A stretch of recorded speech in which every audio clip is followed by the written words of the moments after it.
Olá, pessoal! Hoje eu tô aqui para conversar um pouquinho com vocês sobre a prova do Enseja, né? O exame aí que é feito para auxiliar a galera que não teve como concluir os estudos na idade ideal, para que consigam então realizar a prova e assim concluir mais uma etapa da vida de estudos de vocês. Eu vou falar um pouquinho com vocês sobre a língua portuguesa da prova de 2017, trouxe algumas questões para mostrar para vocês que a prova não é um bicho de 7 cabeças, gente, não é um monstro que vai devorar vocês, muito pelo contrário, a gente pode ter com muita tranquilidade, eu afirmo com muita tranquilidade que é uma prova fácil de desenvolver, desde que vocês mantenham a calma, né? Deixem a ansiedade de lado, se concentrem na leitura, façam leituras atentas. E, mais interessante ainda, quando a gente fala de língua portuguesa, a galera tem um medo danado de cair muita coisa de regra gramatical, de ter que ficar decorando regra gramatical, e vocês vão ver, a partir das questões que eu trouxe aqui hoje, que não é nada difícil, dá para desenvolver por uma interpretação de texto, né? Levando em consideração o nosso conhecimento de mundo. Então, vou trazer para vocês algumas atividades para deixar vocês, fera nesse assunto. Antes de mais nada, peço a vocês que acompanhem aqui o nosso YouTube, né, o nosso canal do YouTube, se inscrevam para receber as notificações, deem um like de vocês se vocês gostarem do nosso vídeo, a gente faz tudo com muito carinho para vocês, para auxiliá-los, na verdade. E também peço que vocês nos sigam lá nas nossas redes sociais, no nosso Instagram, acompanhem tudo de pertinho, cada novidade fresquinha que o Escola Online prepara para vocês. Eu sou a Mari, eu sou professora de Língua Portuguesa e Literaturas aqui do Escola Online e a nossa aula começa após a vinheta.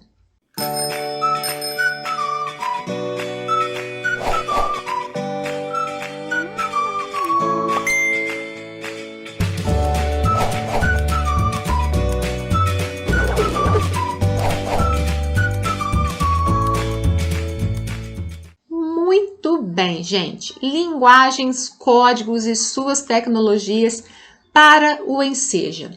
Vamos ver. Trouxe para vocês uma questão da prova de 2017 e observem só que o grande segredo de tudo está na interpretação, certo? E aí muita gente pensa assim, nossa, interpretação piorou o negócio, né? Gente, dá para fazer uma leitura com muita calma, com muita tranquilidade e desenvolver numa boa. Essa questão trouxe para a gente uma tirinha, tá? Essa tirinha aqui do Armandinho, onde tem aqui uma sequência de rapazinhos, né? Observando aqui um pacote com algumas coisas. Lembrem-se, gente, toda vez que na prova tiver uma questão com figura, a figura não tá lá à toa. A gente tem que fazer a leitura da figura também, tá? Então, observe as feições dos personagens nessa tirinha, observe o que está à volta dentro da tirinha, tá? Nas imagens, fiquem atentos a tudo. Então, aqui eu tenho uma sacolinha com algumas coisas aqui dentro e está dizendo assim, produto interno bruto. Depois, esses produtos, né, essas frutas, parecem, são divididas entre os rapazinhos. Está lá, renda per capita.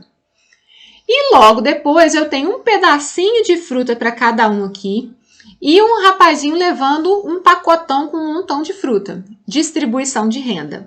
E a questão diz o seguinte, olha, a tirinha une a linguagem visual, que a gente chama de linguagem não verbal, ao texto verbal. Então, aqui eu tenho o conceito de linguagem verbal, onde eu uso palavras, e a linguagem não verbal, onde eu uso as imagens, tá? O visual. Para que há a união desses dois aí? Olha, para construir uma mensagem cujo sentido é de quê? Estímulo à esperteza? B. Crítica econômico-social? C. Discriminação de raça e cor? D. Combate à distribuição de renda. Gente, olha que coisa mais simples, que coisa de leitura, de prestar atenção, olha. Quando ele faz aqui a análise de tudo e no finalzinho ele tem a distribuição de renda, onde um rapazinho leva muito e os outros levam quase nada, eu com certeza posso afirmar que eu tenho aqui uma crítica econômico-social, né? A nossa realidade, onde muitos têm acesso a tudo e poucas pessoas, né? Desculpa. Poucos têm acesso a tudo. Olha a professora fazendo confusão aqui, vocês me perdoem. poucos têm acesso a tudo e muitos têm acesso a quase nada, tá? Uma crítica relacionada à nossa economia, à nossa desigualdade social. Estímulo à esperteza? Nem de longe, gente, não tem nada aqui de ser esperto. Discriminação de raça e de cor, não fala nada a respeito disso. Combate à distribuição de renda, a gente vai combater a distribuição de renda, muito pelo contrário, ele está criticando essa distribuição de renda aí que é muito mal feita, tá? Então, muito tranquila a questão número 1, resposta letra B. Show de bola! Trouxe mais uma questãozinha para vocês aqui, pulei lá para 17, porque são questões que me chamaram a atenção, viu? Tem um textinho pequenininho, tá assim, olha, não troco meu oxente pelo ok de ninguém, do Ariano Suassuna. E diz o seguinte, olha, a declaração do escritor Ariano Suassuna revela um posicionamento sobre a incorporação de estrangeirismos na língua portuguesa falada no Brasil, que é de estrangeirismo, formação de palavras do português brasileiro. E aí, olha que interessante, isso aqui é gramática, tá? É a parte gramatical, é o estudo da morfologia da língua portuguesa. E aí, aparece pra gente numa forma de leitura, entendimento e interpretação. Quando ele diz, olha, eu não troco o meu oxente aqui é uma característica regional, né? A característica da região dele, como o ai é pra gente aqui em Minas, pelo ok de ninguém, o ok representando aí o estrangeirismo. E quando ele fala que não troca o oxente dele, então, gente, ele está aderindo ao estrangeirismo? Não. Ele está analisando a possibilidade? Também não. Ele está comovido com a possibilidade de trocar o oxente dele pelo estrangeirismo? De jeito nenhum. Ele está resistente. E aí, olha, uma parte gramatical que aparece para a gente dentro de uma questão de leitura e interpretação, beleza? Quando a gente pensa em estrangeirismo, lá nos processos de formação de palavras, seria exatamente quando eu pego uma palavra de uma língua estrangeira, jogo ela para dentro do português e começo a usá-la dentro do português. Então, por exemplo, o mouse, né, que a gente usa aqui no computador. O mouse é uma palavra de origem, né, estrangeira, nós não temos uma tradução literal para ele em português, então ele foi incorporado na nossa língua como mouse realmente, tá? Mais ou menos é essa a ideia do estrangeirismo. Mas olha aqui que tranquilidade para desenvolver essa questão com muita facilidade em termos de interpretação, tá? Trouxe para vocês agora a questão 18, que tem um texto, tá? Eu vou até dividir ela em duas partes aqui, porque o textinho era um pouquinho grande, e diz o seguinte, olha, as sacolas plásticas estão com seus dias contados nos mercados de São Paulo. Acordo entre o governo de São Paulo e os supermercados paulistas prevê o fim das sacolas plásticas. A iniciativa, porém, é questionada pelo setor de plásticos, para quem não é a melhor solução para a preservação ambiental nem para o consumidor. O objetivo da iniciativa é contribuir para a preservação ambiental, trocando os atuais sacos produzidos a partir do polietileno, obtido do petróleo ou do etanol, cujo tempo de decomposição na natureza é de 100 anos, por uma sacolinha verde, também fabricada com polietileno, mas com amido de milho e um elemento pró-degradante, capaz de se decompor depois de 2 anos. Em termos práticos e ambientais, isso significa a retirada de 2,4 milhões de sacolas por mês dos supermercados de São Paulo. Então, foi retirada da revista Planeta. Muito bem. A questão sobre esse texto diz o seguinte, olha, o texto sobre o uso das sacolas plásticas apresenta informações em determinada ordem para facilitar a compreensão do leitor. Na organização desse texto, depois de informar sobre o tempo de decomposição das sacolas, a autora esclarece que a sacola plástica é produzida com polietileno, B, a decomposição da sacolinha verde leva 2 anos, C, proibição do uso das sacolas é questionada pelo setor de plásticos. D. Objetivo da proibição das sacolas plásticas é proteger o meio ambiente. Quando nós temos um textinho assim, que às vezes é um pouco maior, muitas vezes dá para a gente voltar no texto e encontrar a resposta dela lá, tá? A resposta da questão lá. na organização desse texto, depois de informar sobre o tempo de decomposição das sacolas, a autora esclarece o quê? Vamos voltar lá e ver o que ela fala sobre, depois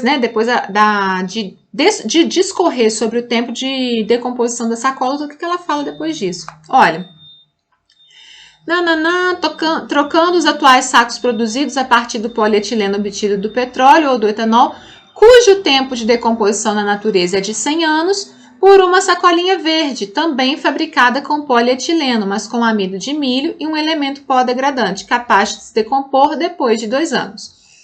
Então, podemos dizer que, na organização do texto, depois de informar sobre o tempo de decomposição das sacolas, a autora esclarece que a sacolinha verde leva 2 anos para se decompor. Beleza?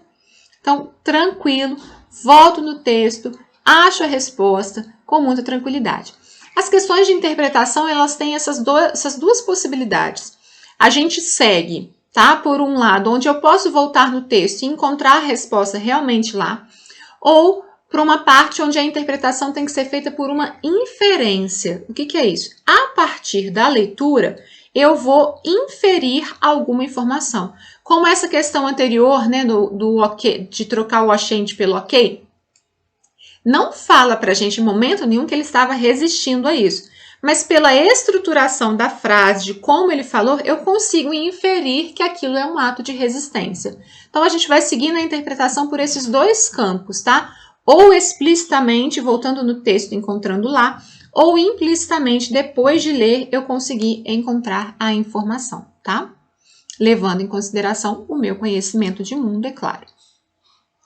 Trouxe para vocês também a questão 21, que diz o seguinte, olha, mais uma vez eu tenho uma imagem, e volto a repetir, imagem no texto, observem tudo, tá, gente? Observem cada pedacinho da cena. Eu tenho aqui, olha só que interessante, o chuveiro representa o mundo, e a água do mundo, ó, tá num nível bem baixinho aqui, só caindo aqui pelo chuveiro do carinha.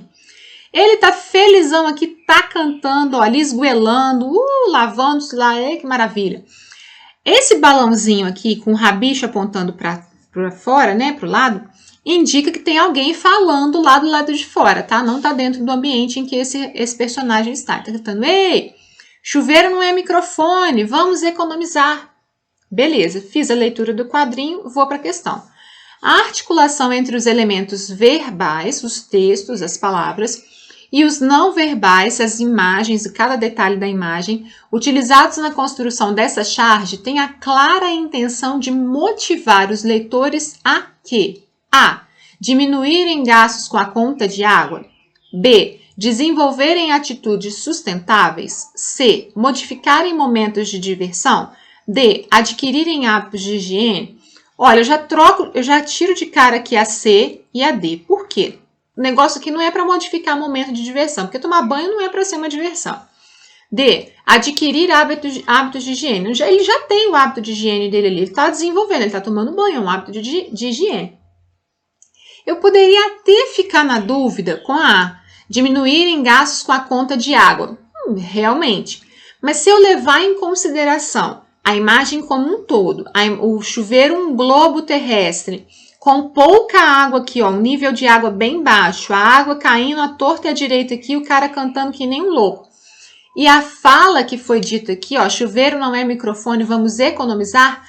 O grande objetivo é economizar o quê? A água do planeta, que tá aqui, ó, indo por ralo abaixo aqui, enquanto ele canta no chuveiro. O grande objetivo que predomina e que mais tem a ver com esse texto é desenvolver atitude sustentável. É pensar no meio ambiente e ver o que pode ser feito através, né, das nossas atitudes para a sustentabilidade. Resposta, então, letra B de bola. Bem tranquilo. Mais uma questãozinha aqui, questão 22, também com uma imagem. Volto a repetir, a imagem está no texto para a gente poder trabalhar, para a gente poder ler, tá? E essa imagem, na verdade, é como se fosse um cartaz, né, gente? Eu tenho mais a parte verbal aqui, olha. Tenho a mãozinha aí e dizendo o seguinte, pare, pense, mude. Parada, Pacto Nacional pela Redução de Acidentes. Quem dirige depois de beber encontra o perigo em cada esquina. Bebida e direção, o efeito do álcool passa, a culpa fica para sempre. A propaganda normalmente busca vender um produto. Normalmente é isso. Essa não está vendendo nada. Ela dirige-se ao leitor para quê? A. Descrever os efeitos nocivos do álcool. B. Alertar sobre o perigo de beber e dirigir. C. Divulgar hábitos dos motoristas brasileiros. D. Apresentar o pacto pela redução de acidentes. Bom, o grande objetivo desta propaganda não é vender o produto, tá? O grande objetivo predominante aqui é alertar sobre o perigo de beber e dirigir, beleza? Fala sobre o pacto, mas principalmente aqui, ó, eu trago frases que vão chamar a atenção do meu leitor sobre o perigo que é beber e dirigir, buscando aí uma mudança de postura, uma mudança de comportamento, né? Uma conscientização. É uma propaganda que busca a conscientização sobre algo. No caso, sobre beber e dirigir. Bem tranquilo também, né, gente? Requer da gente mais atenção nos detalhes para a interpretação. Essa questão 23 também tem um textinho que diz o seguinte, olha. Alfredo e o corpo. Alfredo estava cabisbaixo num bar, sentado, olhando para seu corpo.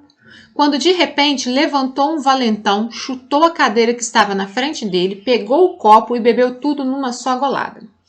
E aí, não vai reagir? Disse o valentão todo soberbo. Eu não, disse Alfredo, eu vou embora. Imagine que hoje cedo briguei com a minha mulher, saí atrasado para o trabalho, bati o carro num poste, fui demitido, cheguei em casa e peguei minha mulher com o vizinho. Aí eu venho pra cá, chega você e toma meu veneno. E aí, gente? É uma piada, né, gente? É uma anedota. Com essa anedota, o autor procura despertar o efeito de humor, né? Esse é o grande objetivo das piadas e anedotas, né? São textos humorísticos. Busca despertar o efeito de humor em seu público por meio de quê? A. Atitude hostil de uma personagem. B. Descrição de ações em estilo original. C. Resposta irônica a uma pergunta atrevida. D. Ausência de uma reação diante de uma provocação. Através de que ele tenta buscar o humor pra gente, né? Quando o personagem que o Alfredo responde, ele usa pra gente uma resposta irônica, né? Uma pergunta atrevida, não vai reagir, não? Aí ele é todo irônico. Eu não, briguei com a minha mulher, saí atrasado do trabalho, bati o meu carro no poste, fui demitido, cheguei em casa, peguei minha mulher com o vizinho, aí eu venho pra cá e você toma o meu veneno. Então, assim, uma coisa bem irônica mesmo, bem debochada, tá? Resposta, letra C. Leitura e interpretação apenas. Bom, são essas pequenas questões para falar para vocês, então, que a grande maioria das atividades da prova são relacionadas à interpretação de texto. Vocês, é claro, precisam controlar a ansiedade, concentração, façam uma leitura atenta, não entendeu o texto da prova, não volta lá de novo, não entendeu a pergunta, volta no texto, busca a informação no texto. Se você não tem certeza do que se refere, volta no texto, não tenha preguiça de voltar no texto, isso é muito importante. E, com toda certeza, dá para desenvolver uma prova com bastante tranquilidade. Beleza, pessoal? Então, é isso que eu tinha para falar para vocês. Vocês tiverem qualquer dúvida, deixem um comentário de vocês aqui no vídeo. Eu respondo vocês, a gente vai trocando uma ideia pelos comentários. Deem um like de vocês também se vocês tiverem gostado dessa aula. E é isso. Qualquer coisa, estamos aqui para ajudar vocês. Beleza, pessoal? Até a próxima!